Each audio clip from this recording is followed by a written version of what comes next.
Finovate showcases cutting-edge banking and financial technology through a global conference series featuring short-form demos and thought leadership. Now, the conversation continues on the Finovate Podcast.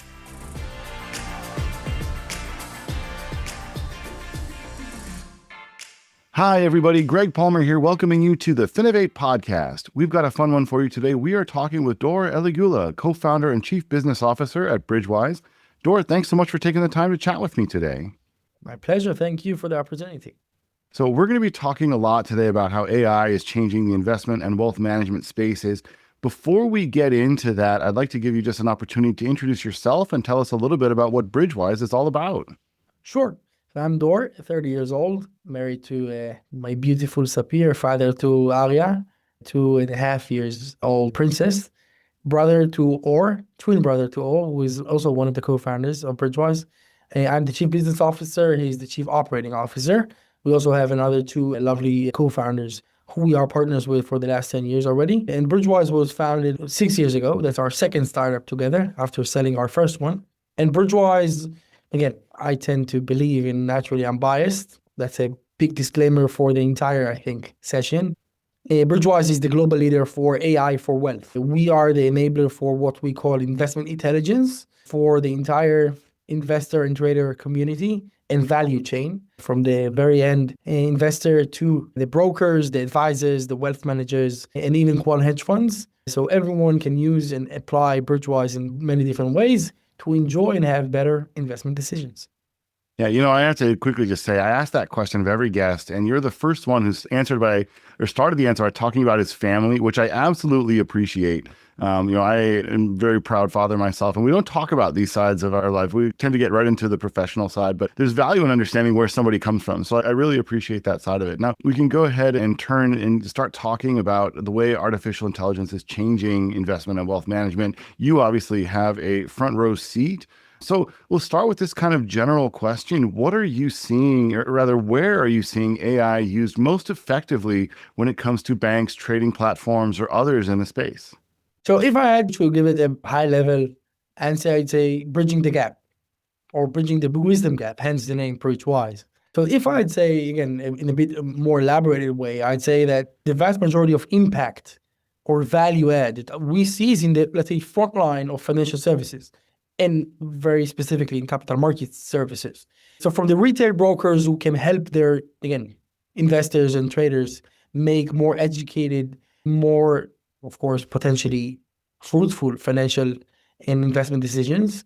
That's, of course, the holy grail for us and for the entire value chain, for the end consumer, for the bank, for the broker, and actually for us as the enabler for that. It can, of course, serve advisors who can, again, leverage AI in order to help their client perception, become a super advisor in that way. It can, of course, serve wealth managers, but most importantly in the financial services or the wealth services, where clients can enjoy the scale and skill of AI in, I think, now in a very tangible way. And that's where I see the most impact given our more than 100 clients now. Yeah, and I think you mentioned this, and kind of the name Bridgewise comes from the idea of bridging this wisdom gap. Can you talk a little bit more specifically about how you guys at Bridgewise are using AI and what you have it doing that would have been, frankly, impossible or at least very difficult several years ago? Sure. So Bridgewise uses or applies AI in 3 different ways. By the way, 3 different techniques also.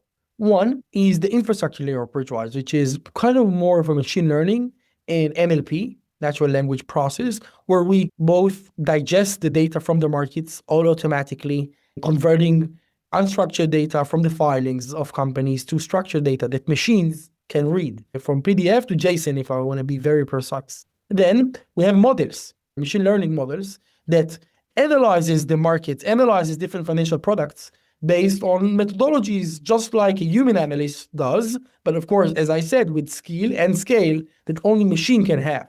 Because we, just for the sake of example, now analyze 70,000 financial instruments every day in 18 languages.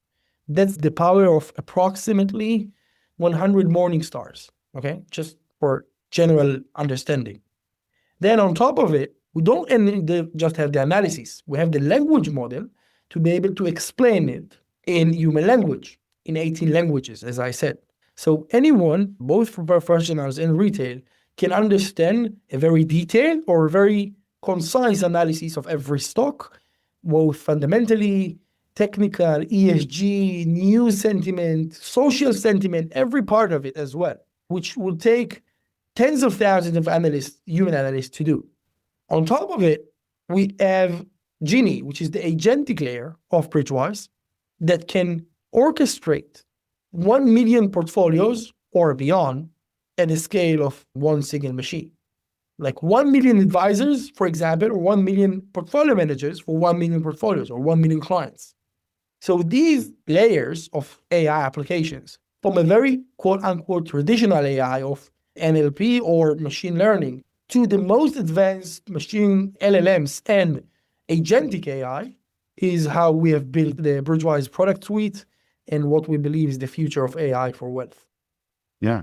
Certainly very exciting time, I think, in artificial intelligence in general, and specifically when you think about the wealth management space. The capabilities that we have are growing every day. Let's talk about the other side of the spectrum, because the capabilities are one part, but human behavior is also a really critical component here. What are you seeing in terms of how people are using this and what it's doing? And I'd like to approach this question from both the individual investor side and the institutional side. So let's start with the individuals and think, when you think about what people are doing differently now than they were several years ago, how would you say that behavior has shifted? So we see it, again, I said skill at scale. And that's what I believe generative AI, generally speaking, is enabling to us humans. For example, an average retail investor, an average Joe, okay, or an average Juan in Spain, or the average Suzuki-san in Japan would not have the time or skill to, for example, have fundamental analysis of stocks they want to invest, to have ETF expense ratio. Most people even don't know what is it. Comparison. Like if, let's say I want to invest in S&P 500, what ETF should I use? Because that's an index. Let's say I want to diversify my portfolio to more countries, more sectors. I want now to invest in AI. So using, for example, Bridget, our AI chat, in a very common language to ask her, what should I invest in? Where unlike ChatGPT, it has no hallucinations, it's updated with the best knowledge, again, best know-how. So this can allow clients to explore, understand investment opportunities, and potentially make investment decisions faster, more efficiently, in a more educated way. On top of it, you can also analyze your portfolio. Keep track on your portfolio with like intraday market updates on what happens with your assets or with your exposures. And these are very simple, let's say, use cases we have today with more than 100 clients across the globe. That's on the individual side. And we see how we now serve more than 30 million individual retail investors and how the impact it has, or how big of the impact it has on their day-to-day investment behavior. Yeah, well, and you and I were talking a little bit before we push record too about something really fascinating, that when you have this kind of information, you have the ability to make these decisions for what feels like the right reasons. You as an investor have more information, you can make a decision. And even if that decision ultimately doesn't pay off, there is risk associated with investing. That's just an inherent part of it. But if you make the right decision for the right reasons, even if that decision ends up not working out, you still can feel better about that decision than you could without having that information. So I think that psychological aspect to it is really interesting. Can you talk a little bit about that? Because it's something which I hadn't actually been exposed to until we started talking about it. I'd love to. So I like to compare the capital markets to their biggest, let's say, boxing ring or the biggest marathon race, because everyone tries to compete, but there's also a very limited amount of winners. And you are either a winner or loser. There's no middle. If you make an investment or a trade, one side will win it, one side will not. Because if you made profit, someone had to lose, quote unquote, as an example, of course. And what we have found is, just like you said, that users who engage with Bridgewise, being more educated about their investment decisions, even if they lost in their trade or in the investment, they are happier. Why? Compared to yourself, if you were practicing towards a marathon, but you were lazy, you're eating chocolates all day, you did really give up on the trainings, and then you did not perform as you expected. You wouldn't be happy with yourself because you did not push yourself. You don't enable yourself with the right tools to be successful. Unlike, even if you made the best training, you did your best, and you did not perform as you expected, but did know you gave it all. you'd still feel better about your performance. And this is exactly like in the investments.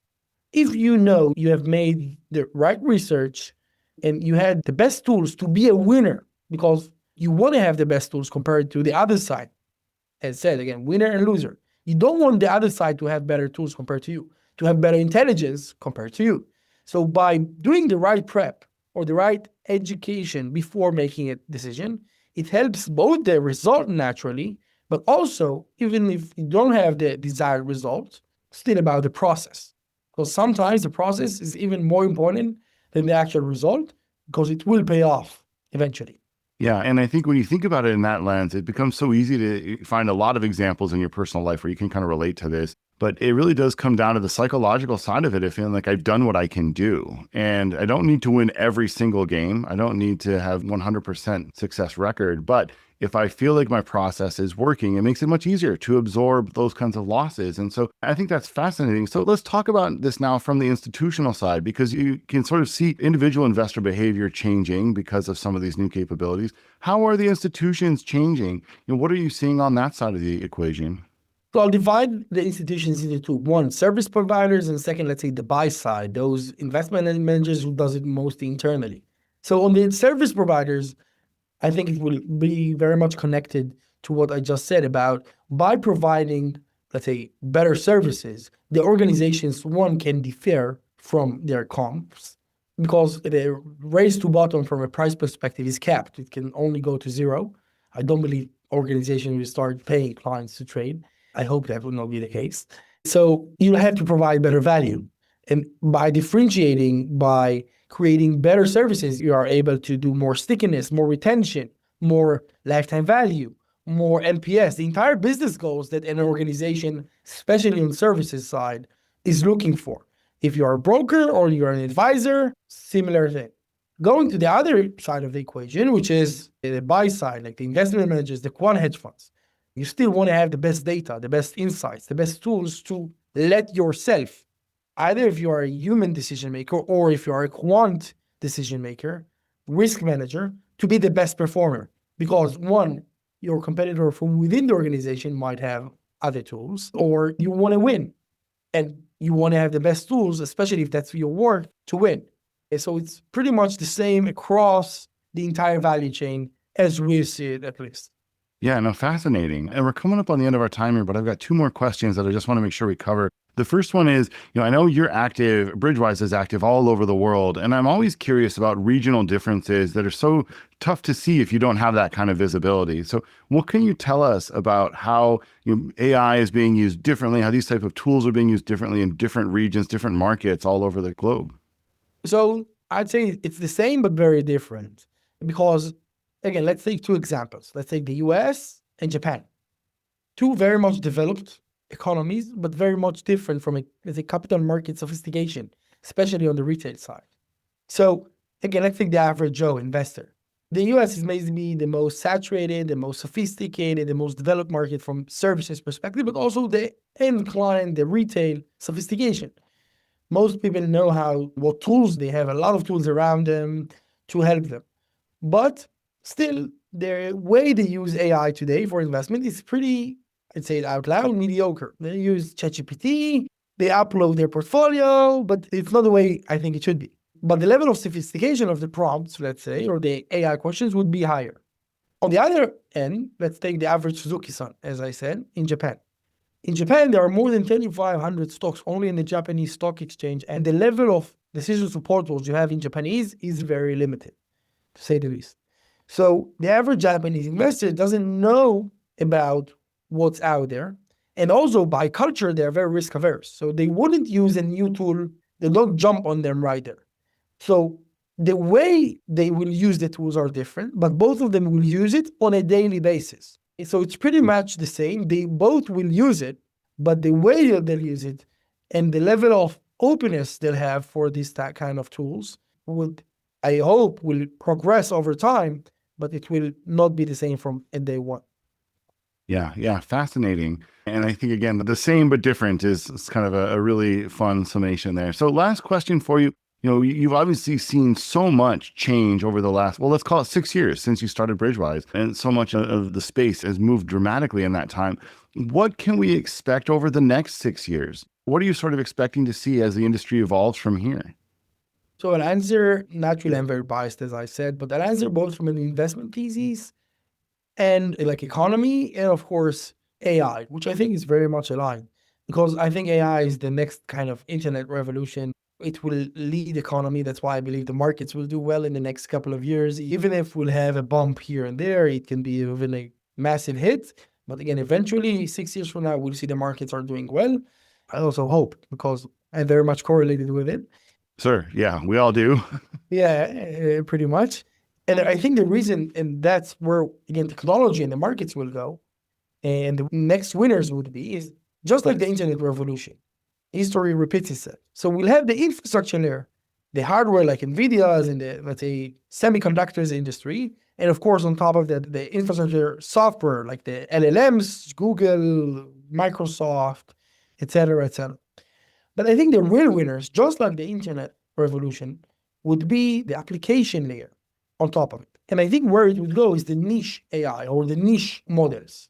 Just like us humans, where all of or most of us would have expertise in a specific domain, generalist LLMs cannot do it as well like an expert. Just a human being I cannot do plumbing as well as an expert. I cannot do chemistry research compared to an expert. Although I might be very talented, but I'm not an expert. I don't have the right expertise, the right time spent in the domain. I'm not a domain expert.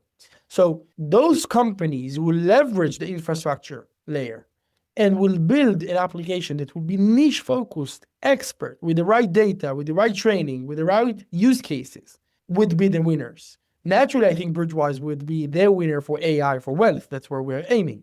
But generally speaking, if I had, again, and I am putting my money where my mouth is, I would look at the applicative layer and look for those niche winners and not only in the infrastructure, because I think this is already priced in there. Yeah, no, really interesting stuff and some good predictions there. I'm afraid that is the end of our time here today, but I want to thank you again for taking the time to share your insight with us. You really do have such a unique view of the industry at a large scale, which is just fascinating. So I hope our listeners have been able to get quite a bit out of it. Again, this is Dor, co-founder and chief business officer at Bridgewise, and thanks again for taking the time. Sure, my pleasure. Thank you so much. Check out Finovate.com for information on Finovate's upcoming shows and to learn how you can get involved. The discount code Finovate Podcast will save you 20% on tickets to all of our events. And you can email us at info@finovate.com for information on sponsoring, speaking, or demoing. Thanks for listening.